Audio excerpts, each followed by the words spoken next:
Is it ever right to be wronged? How would you react if someone tries to take advantage of you?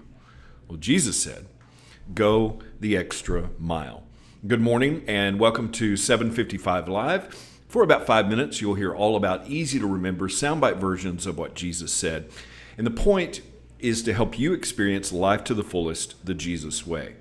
Today's Jesus Said comes from Matthew 5:38 through 42, and we're going to be reading from the New Living Translation today, starting in verse 38, where Jesus said, "You have heard the law that says the punishment must match the injury, an eye for an eye and a tooth for a tooth. But I say, do not resist an evil person. If someone slaps you on the right cheek, offer the other cheek also. If you are sued in court and your shirt is taken from you, give your coat too. If a soldier demands that you carry his gear for a mile, carry it 2 miles. Give to those who ask, and don't turn away from those who want to borrow." Jesus said, go the extra mile. Now, there are two sides of the law, and Jesus is basically talking about both laws that applied in this time period.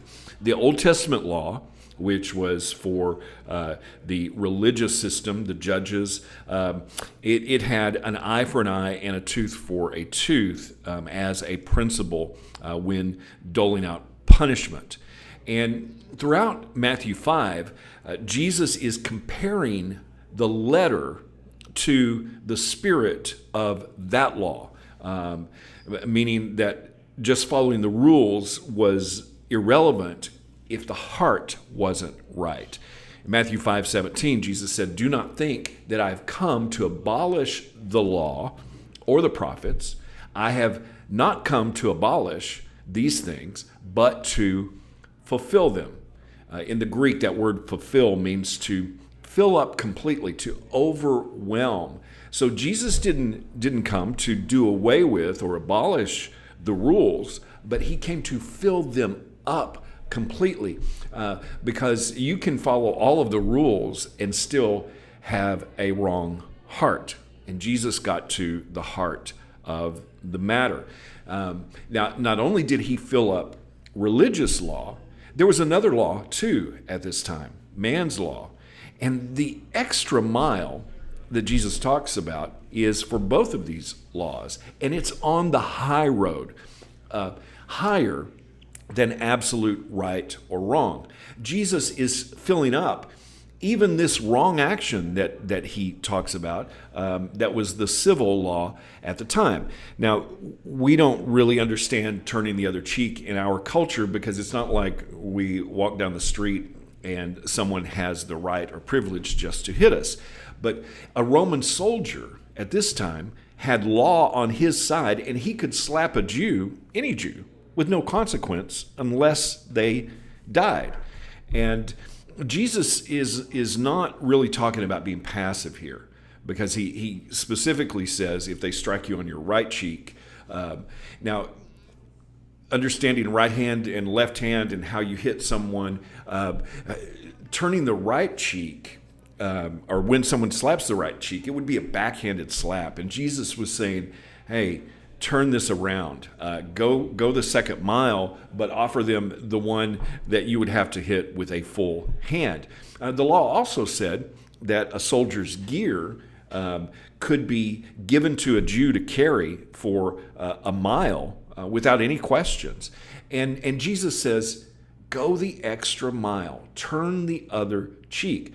Once again, this was not just passive, because a Roman soldier, if they caused someone to carry their backpack more than a mile, then they had broken the law and they would have a consequence. So this wasn't just being passive, but this was actually just filling up and completely understanding the meaning behind it. And we think about these early disciples that Jesus had. Simon Peter was one of those. And Simon Peter was probably the opposite of this second mile principle, going an extra mile. Remember, he cut off the servant's ear the night that he denied Christ. But this same guy in 1 Peter 2, 13 through 16 begins to write later on, many years later, for the Lord's sake, submit to all human authority, whether the king is head of state or the officials he has appointed, for the king has sent them to punish those who do wrong and to honor those who do right. It is God's will that your honorable lives should silence those ignorant people who make foolish accusations against you. For you are free, yet you are God's slaves. So don't use your freedom as an excuse to do evil. Simon Peter learned this lesson well. It's not about our rights. It's not always about absolute right or wrong, but it's about the right heart. And sometimes it's right to be wronged. Jesus said, go the extra mile. How can you put that into action today? Thank you so much for listening. If this is meaningful to you, it really does mean a lot to me. Those of you who like it, share it. If you comment, I really appreciate you. I hope that you have an amazing day today. And I hope this time together has helped you live life to the fullest the Jesus way. And remember, follow Jesus today. Love first.